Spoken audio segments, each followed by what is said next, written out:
নমস্কার। বায়োম্যানিয়া by Sukanta sir YouTube প্ল্যাটফর্মের সকলকে স্বাগত। আজকে আমরা যেটা নিয়ে আলোচনা করব যে জননের যে প্রকারভেদ পড়েছিলাম, সেই জননের প্রকারভেদের মধ্যে অযৌন জনন একদম জননের সব থেকে সিম্পল প্রকার বলা যেতে পারে। এবং যে অযৌন জননের মাধ্যমে বা যে অযৌন জনন প্রক্রিয়ার মাধ্যমে গ্যামেট উৎপন্ন হওয়া ছাড়াই অপত্য জীব উৎপন্ন হয়। কখন সরাসরি জীবদেহ উদ্ভিদ দেহটা বা জীবের দেহটা ভেঙে গিয়ে সেখান থেকে সৃষ্টি হয়, আহ, এবং নিম্ন শ্রেণীর প্রাণীদের ক্ষেত্রেই এই অযৌন জননটা সম্পন্ন হয়। এই অযৌন জননে সরাসরি জীবের দেহ থেকে অপত্য জীব উৎপন্ন হয়। এর মধ্যে বেশ কিছু প্রকারভেদ আছে। আমি প্রথমে আগের ভিডিওতেও বলেছি যে অযৌন জননের মধ্যে অনেক সময় আমরা এই অঙ্গজ জননগুলোকেও রেখে দিই। তাই অনেক জায়গায় অযৌন জননকে আলাদা করা হয়েছে এবং অঙ্গজ জননকে আলাদা করা হয়েছে, এবং কখনো কখনো দুটোকে একসঙ্গে রেখেই আলোচনা করা। তো আমরা প্রথমেই যেটা আলোচনা করব সেটা হচ্ছে বিভাজন, যেটাকে আমরা বলি বা বাইনারি ফিশন বা বিভাজন, যেখানে একদম নিচু শ্রেণীর প্রাণীদের ক্ষেত্রে ঘটে থাকে। কি বললাম? এটা বিভাজন। একদম অ্যামিবার ক্ষেত্রে এটা ঘটে থাকে, অ্যামিবা। দেখো এই যে এক কোষী অ্যামিবা, দেখো দেহে এখানে একটা ভাঁজ পড়লো, ভাঁজটা বাড়ছে এবং বাড়তে বাড়তে দুটো অপত্য উৎপন্ন। এরা কি? অপত্য।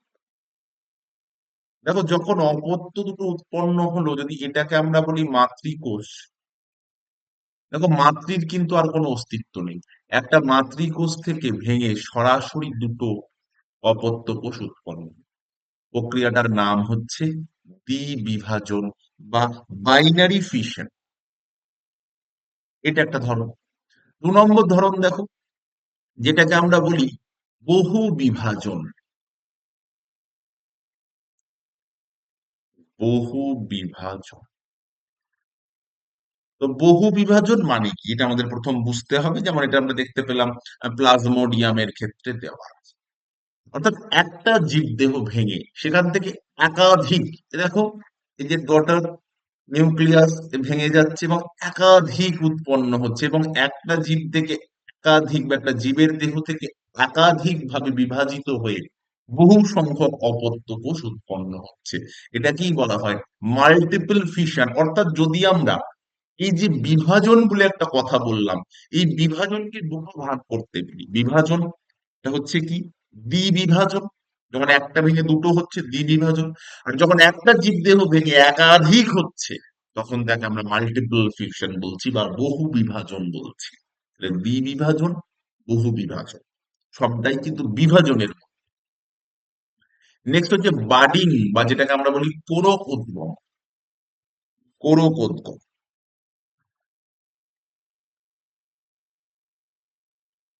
কোরক। দেখো এই যে বাড বা কোরকের সৃষ্টি হলো, কোরক সৃষ্টি হলো এই বার্ড, এই বার্ড গুলো ছেড়ে গিয়ে এখান থেকে নতুন জীব সৃষ্টি হচ্ছে, যেটা হাইড্রা বা ইস্টের ক্ষেত্রে আমরা দেখতে পাই। কোরকোদ্গম বা বার্ড কার ক্ষেত্রে আমরা দেখতে পাই বললাম? হাইড্রা, ইস্ট, এদের ক্ষেত্রে আমরা এটা দেখতে পাই কোরকোদ্গম বা বাড়ি। এটার একটা অঙ্গজ জননের পদ্ধতি, অযৌন জন্ম। নেক্সট, এবার ইস্টের বার্ডিংটা দেওয়া আছে। এক একটা কোরকোদ্গমের আমরা হাইড্রারটা দেখলাম, এবার ইস্টেরটা দেওয়া রয়েছে। দেখো ইস্টের দেহ, এই যে বার্ড সৃষ্টি হচ্ছে, বার্ডটা আস্তে আস্তে বাড়ছে, বার্ড জাস্ট উপবৃদ্ধির মতো। এবং এখান থেকে দেখো একটা, দুটো, তিনটে, চারটে, পাঁচটা ডটার সৃষ্টি হচ্ছে। অর্থাৎ একটা থেকে একাধিক সৃষ্টি হচ্ছে বার্ডিং পদ্ধতির মাধ্যমে, বার্ড সৃষ্টির মাধ্যমে, উপবৃদ্ধি সৃষ্টির মাধ্যমে। এরপর আছে কি? এরপর আছে দেখো স্পাইরোগাইরার, যেটাকে আমরা বলি খন্ডি ভবন। খন্ডি ভবন, দেখো স্পাইরোগাইরা, এটা খন্ড বা ফ্রাগমেন্ট হলো, এক একটা খন্ড থেকে এক একটা স্পাইরোগাইরা ডেভেলপ হলো। অর্থাৎ এক একটা জীবদেহে এক একটা এটা খন্ডের মতো হয়ে যাচ্ছে, খন্ড খন্ড হয়ে যাচ্ছে, এবং প্রত্যেকটা খন্ড থেকে নতুন জীবের সৃষ্টি হচ্ছে। এটাই হচ্ছে খন্ডি ভবন, বা যেটাকে আমরা বলে থাকি কি? ফ্রাগমেন্টেশন। অর্থাৎ each and every fragment create each and every তোমার ফ্রুট বডি বলতে পারো বা জীবদেহ সৃষ্টি করছে, একটা খন্ড খন্ড হয়ে একাধিক সৃষ্টি করছে। এরপর যদি আমরা দেখি, এরপরে হচ্ছে রিজেনারেশন, পুনঃ উৎপাদন উৎপাদন। এটা কি? দেখো এই যে জীবদেহ, এটা ভেঙে যাচ্ছে এবং এই ভেঙে গিয়ে এখান থেকে পুনরায় নতুন জীবের সৃষ্টি হচ্ছে। এটা যে প্ল্যানেরিয়ার ক্ষেত্রে আমরা পুনরুৎপাদন দেখলাম, বা প্ল্যানেরিয়ার ক্ষেত্রে আমরা পুনরায় সৃষ্টির প্রক্রিয়াটা দেখলাম। এরপর আছে কি? Spore formation. এইটা অযৌন জননের একটা উন্নত ধাপ বলতে পারো। স্পোর তৈরি হবে, রেণু তৈরি হবে। এই অযৌন জননের একককেও বলা হয় রেণু। এই যে স্পোর বা রেণুটা তৈরি হচ্ছে, দেখো স্পোরাঞ্জিয়াম বলে যে স্ট্রাকচারটা আছে, এই স্পোরাঞ্জিয়ামটা র্যাপচার্ড হচ্ছে এবং সেখান থেকে স্পোর গুলো চারিদিকে ছড়িয়ে পড়ছে। এটাই হচ্ছে কি, এখান থেকে একটা খুব প্রশ্ন আছে যে এই যে রেণু, যেটাকে আমরা বলছি রেণু, এই রেণু হচ্ছে একক। কিসের একক? রেণু হচ্ছে এই যে আসেক্সুয়াল রিপ্রোডাকশন বা অযৌন জনন, তার একক। অনেক সময় পরীক্ষায় প্রশ্ন দেয় যৌন জননের একক কি এবং অযৌন জননের একক কি।